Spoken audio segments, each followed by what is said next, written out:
दोस्तों, आज हम आपको 1981 में रिलीज हुई फिल्म प्रेम गीत के बारे में बताने जा रहे हैं। प्रेम गीत 1981 में बनी हिंदी भाषा की भारतीय फिल्म है, जिसका निर्देशन सुदेश इस्सर ने किया है। इसमें राज बब्बर और अनीता राज मुख्य भूमिका में हैं। यह अभिनेत्री अनीता राज की पहली फिल्म थी। तेरे गीतों की मैं दीवानी हूँ, दिलबर जानी तूने कही। आकाश भारद्वाज राज बब्बर निशांत नाम से एक प्रसिद्ध कवि है, जो उनके पिता श्री भारद्वाज यानी कि मदनपुरी और माँ श्रीमती लक्ष्मी भारद्वाज शौकर जानकी को नहीं पता। आशा यानी रजनी वर्मा उनकी बहन की दोस्त उससे प्यार करती है, लेकिन वह उसकी भावनाओं का जवाब नहीं देता। आकाश राज बब्बर शिमला में अपने कॉलेज के दोस्तों के साथ जाता है।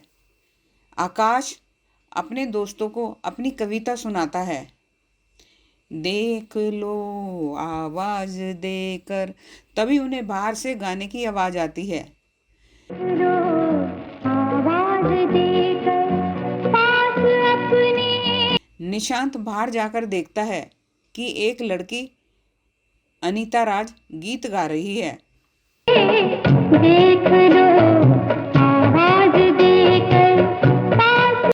फिर निशांत कहता है, आपकी बहुत मीठी आवाज़ है। वह लड़की कहती है, यह निशांत की कविता है। निशांत कहता है, मैं ही निशांत हूँ। लेकिन वह इस पर विश्वास नहीं करती और मजाक समझकर चली जाती है। निशांत को पता चलता है कि उसका नाम शिखा है और वह एक नर्तकी है। आकाश अपना नाम बदलकर निशांत के नाम से कविताएं लिखता है, ताकि उसके पिता को पता न चले। आकाश के पिता नहीं चाहते कि वह एक कवि बने। शिखा आकाश से दूर रहने की कोशिश करती है। उसे यह नहीं पता कि आकाश ही प्रसिद्ध कवि निशांत है, जिसे वह पसंद करती है। इसलिए वह उसका अपमान करती है और एक पार्टी के दौरान, जिसमें शिखा भी होती है, निशांत एक गीत गाता है। होठों से छू लो तो मेरा। गीत के दौरान पार्टी में शिखा को आखिरकार पता चलता है कि आकाश ही निशांत है। वह अपने प्यार का इजहार करती है और अपनी सभी गलतियों के लिए माफ़ी मांगती है। आशा भी आकाश से प्यार करती है और वह आकाश की बहन की दोस्त है और उनके घर आती रहती है। आकाश के पिता आकाश की शादी आशा के साथ कराना चाहते हैं और आशा के पिता को फ़ोन करके कहते हैं, मैं आशा को अपनी बेटी बनाना चाहता हूँ।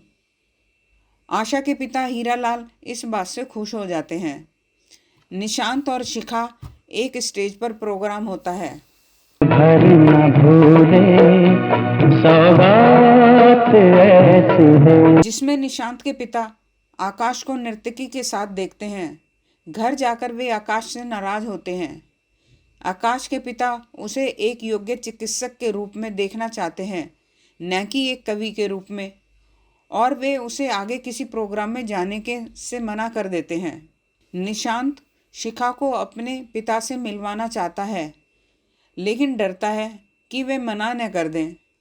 इसलिए वह शिखा से झूठ बोलता है कि उसके पिता एक हफ्ते के लिए बाहर गए हैं। निशांत के पिता हीरालाल से निशांत और आशा की शादी के लिए वादा कर चुके हैं और शादी की तारीख भी तय कर दी है। दोनों के परिवार शादी की तैयारियों में लगे रहते हैं। यहाँ कहानी एक मोड़ लेती है। शिखा का एक स्टेज प्रोग्राम होता है, जिसमें वह बेहोश हो जाती है। निशांत का दोस्त डॉक्टर अमर रिपोर्ट के अनुसार कहता है, तुम शिखा को भूल जाओ, वह तुम्हारा साथ नहीं दे पाएगी। उसकी ज़िंदगी बस 5-6 महीने की बची है। उसे कैंसर है। निशांत शिखा के पास जाता है और उसे प्यार से देखने लगता है। फिर वह अपने घर जाकर अपने पिता से अपनी और शिखा की शादी की बात करता है। उसके पिता सख्ती से मना कर देते हैं और अपने खानदान की इज्जत की दुहाई देते हैं। कहते हैं कि शिखा इस घर की बहू नहीं बन सकती। वे कहते हैं, मैं जुबान दे चुका हूँ, मेरी जुबान पत्थर की लकीर है। निशांत अपने पिता से एक सवाल पूछता है, अगर एक तरफ दौलत हो और दूसरी तरफ इंसानियत, तो आप किसे चुनेंगे? उसके पिता जवाब देते हैं, इंसानियत।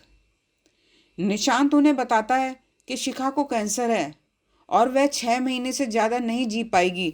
फिर वह पूछता है, क्या आप चाहेंगे कि मैं उसे 6 महीने पहले ही मरने जैसा छोड़ दूं?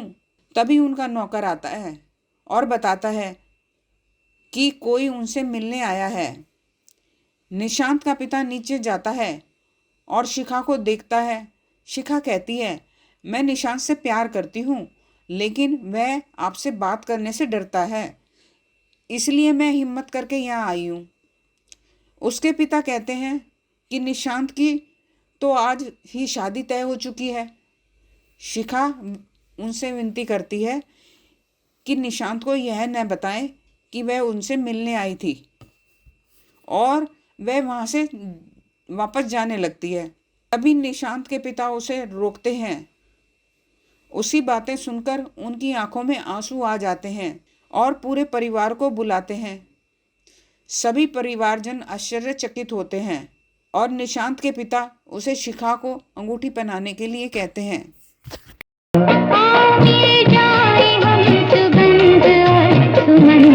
आकाश की माँ और बहन उसके पिता से बहुत कुछ कहती है कि सब कुछ तय होने के बाद अब वह अपना फैसला क्यों बदल रहे हैं। फिर निशांत के पिता आशा के पिता के पास जाते हैं और देखते हैं कि वहाँ शादी की तैयारियां हो रही हैं। वह आशा के पिता से माफ़ी मांगते हैं। आशा के पिता कहते हैं, हमने हर जगह खबर दे दी है, हमारी कितनी बदनामी होगी, बताओ तुम्हें क्या चाहिए दहेज में? और मजबूरी में हाथ जोड़कर वहाँ से चले जाते हैं। आशा उनकी बात सुनकर शिखा के पास जाती है और कहती है, मैं आकाश से बहुत प्यार करती हूँ, अगर तुमने आकाश से शादी की तो तुम्हारी डोली के साथ मेरी अर्थी उठेगी। शिखा कहती है, बस इतनी सी बात के लिए परेशान हो? प्यार प्यार होता है, प्यार छीनने का नहीं पाने का नाम है, प्यार लेने का नहीं देने का नाम है, प्यार सेवा है, प्यार त्याग है। फिर आशा कहती है, त्याग मैं ही क्यों करूं, तुम कर दो, मेरा आकाश मुझे दे दो। शिखा कहती है, ठीक है, खुश रहो, आज से आकाश तुम्हारा हुआ। शिखा जाने लगती है। तभी आशा उसे रोकती है और कहती है, तुम्हारा प्यार महान है, तुमने मुझे प्यार का अर्थ सिखा दिया। प्यार छीनने का नहीं पाने का नाम है, प्यार लेने का नहीं देने का नाम है, प्यार सेवा है, प्यार त्याग है। और वह शिखा से लिपट जाती है और कहती है, मैं तुम्हें अपने हाथों से सजाऊंगी, अपने हाथों से दुल्हन बनाऊंगी, तुम्हारी शादी में नाचूंगी गाऊंगी। निशांत का दोस्त डॉक्टर अमर निशांत से कहता है, तुम शादी का इरादा 6 महीने के लिए टाल दो। लेकिन निशांत कहता है, मैं शिखा को 6 महीने में 6 जन्मों का प्यार दूंगा। शिखा की शादी का दिन आ जाता है। दूल्हे राजा आएंगे, सहेली को ले जाएंगे। शादी की रस्म पूरी होती है और शिखा अपने ससुर से मिलती है। वह उसे गले लगाकर कहते हैं, भगवान करे तुम्हें मेरी उम्र लग जाए। घर पर प्रकाश के पिता आकाश से कहते हैं, अपने सुख का बलिदान देकर दूसरों को की झोली भरना बहुत बड़ा त्याग है, बहुत बड़ी तपस्या है। लेकिन बेटा एक बात याद रखना, रेगिस्तान का सफ़र करने वाले छाँव की उम्मीद नहीं रखते। आकाश कहता है, आई नो डैडी। शिखा और निशांत बाहर जाते हैं और एक गीत होता है। गीत, एक जीवन की खुशी तुमने दी एक एक पल में। के 3 महीने बाद शिखा को चक्कर और उल्टी जैसे लक्षण दिखने लगते हैं, जिसे श्रीमती लक्ष्मी उसकी गर्भावस्था समझ लेती है। निशांत के पिता फैमिली डॉक्टर से मिलते हैं और शिखा के मां बनने की संभावना के बारे में बात करते हैं, लेकिन डॉक्टर कहते हैं यह असंभव है। वे विभिन्न डॉक्टरों के पास जाते हैं और सभी यही बताते हैं कि शिखा मां नहीं बन सकती और अब उसके पास बहुत समय कम है। डॉक्टर कहते हैं, कि वह केवल प्रार्थना ही कुछ चमत्कार कर सकती है। निशांत के पिता घर में सबको कहते हैं कि शिखा को खुश रखा जाए। शिखा के ससुर विनती करते हैं कि अपने घुंघरू मुझे दे दो, और वह नृत्य नहीं करेगी, लेकिन वह वादा लेती है कि वह उनके सालगिरह पर जरूर नाचेगी। निशांत प्रार्थना करने विभिन्न धार्मिक स्थलों, मंदिर, मस्जिद, गुरुद्वारा में जाते हैं, जिससे कि शिखा ठीक हो जाए। आकाश की माँ शिखा को डॉक्टर के पास ले जाती है। डॉक्टर उसकी जांच करते हैं और टेस्ट रिपोर्ट देखकर कहते हैं, तुमने देर कर दी। शिखा कहती है, क्या मुझे शादी से पहले आ जाना चाहिए था? वह डॉक्टर से पूछती है, मुझे कौन सी बीमारी है? डॉक्टर उससे पूछती है, क्या कोई दवा ले रही हो? शिखा अपनी दवा दिखाती है। मेडिसिन देखकर डॉक्टर बताती है कि आपके पति को उसकी बीमारी के बारे में पहले से ही पता है, तुम्हें ब्रेन ट्यूमर है। डॉक्टर कहती है। शिखा अपने फैमिली डॉक्टर के पास जाती है और कहती है, आपने मुझे बहुत बड़ा धोखा दिया। वह अपनी रिपोर्ट दिखाते हुए कहती है कि अगर आपने मुझे पहले बताया होता तो कई घर उजड़ने से बच सकते थे। डॉक्टर बताते हैं कि निशांत ने मना किया था कि शिखा को कुछ न बताया जाए, और इस बात की जानकारी उनके पिता को भी थी। शिखा आश्चर्यचकित होकर कहती है, तो उन्हें पहले से ही पता था? और कहती है, धन्य हैं वो लोग जिन्होंने जानबूझकर ये विष पी लिया। 1000 जन्म लेकर भी मैं उनके एहसानों का बदला नहीं चुका सकती। फिर शिखा डॉक्टर से निवेदन करती है, आज तक आपने उनका राज रखा, लेकिन अब मेरा राज भी अपने तक ही रखें कि मैं सब कुछ जान चुकी हूँ, ताकि निशांत और उनके पिता की तपस्या बेकार न जाए। डॉक्टर उसकी दृढ़ता और त्याग भरी इस विनती को देखकर भावुक हो जाता है और वादा करते हैं कि वे इस बात को अपने तक ही रखेंगे। शिखा निशांत के पास सोती है, लेकिन उसे नींद नहीं आती। निशांत कहता है, सो जाओ। शिखा कहती है, मैं सोकर इन खुशी के पलों को खोना नहीं चाहती। पूरी रात जागती है। जब निशांत सो जाता है तो वह नीचे जाकर देखती है कि निशांत के पिता घर के मंदिर में बैठे हुए उसके लिए भगवान से उसकी जिंदगी की दुआ मांग रहे हैं। यही सही सांसें ले ले, लेकिन मेरी शिखा को बचा ले। उस पर शिखा उन्हें देखकर रोने लगती है। अगले दिन शिखा आशा के पास जाती है और कहती है, मेरे बाद आकाश का ध्यान रखना। मेरे दिन गिने चुने हैं, मेरा अंत निकट है, मुझे कैंसर है।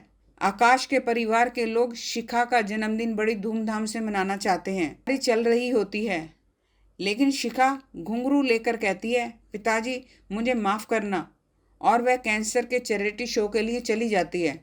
डॉक्टर अमर चैरिटी शो का निमंत्रण कार्ड लेकर आकाश के घर आता है और सबको यह पता चलता है कि शिखा वहाँ शो करने गई है। शिखा परफॉर्म करती है। हम न कर पाए कुछ भी तुम्हारे लिए, और अंत में गिर जाती है। तभी निशांत वहाँ पहुँचता है और शिखा कहती है, मुझे घर ले चलो, मेरे पास समय नहीं है। शिखा आकाश से कहती है, मैं सब कुछ जानती हूँ, तुमने मुझे जो भी खुशियाँ दी हैं, अपने 6 जन्मों का प्यार कुछ ही दिनों में लुटा दिया। इसके लिए मैं तुम्हारी आभारी हूँ। उसकी आंखों में कृतज्ञता और प्यार की गहराई झलकती है। शिखा जैसे पूरी तरह से प्रेम और त्याग की प्रतिमूर्ति बन जाती है और मंच पर ही वह दम तोड़ देती है। दर्शकों में एक गहरी खामोशी छा जाती है और पूरे हॉल में मातम का सन्नाटा फैल जाता है।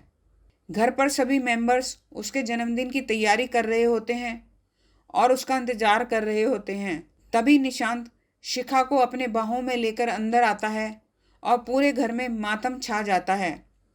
सभी रोने लगते हैं। उसकी चिता को अग्नि दी जाती है और बैकग्राउंड में गीत बजता है। जग ने छीना मुझसे मुझे जो।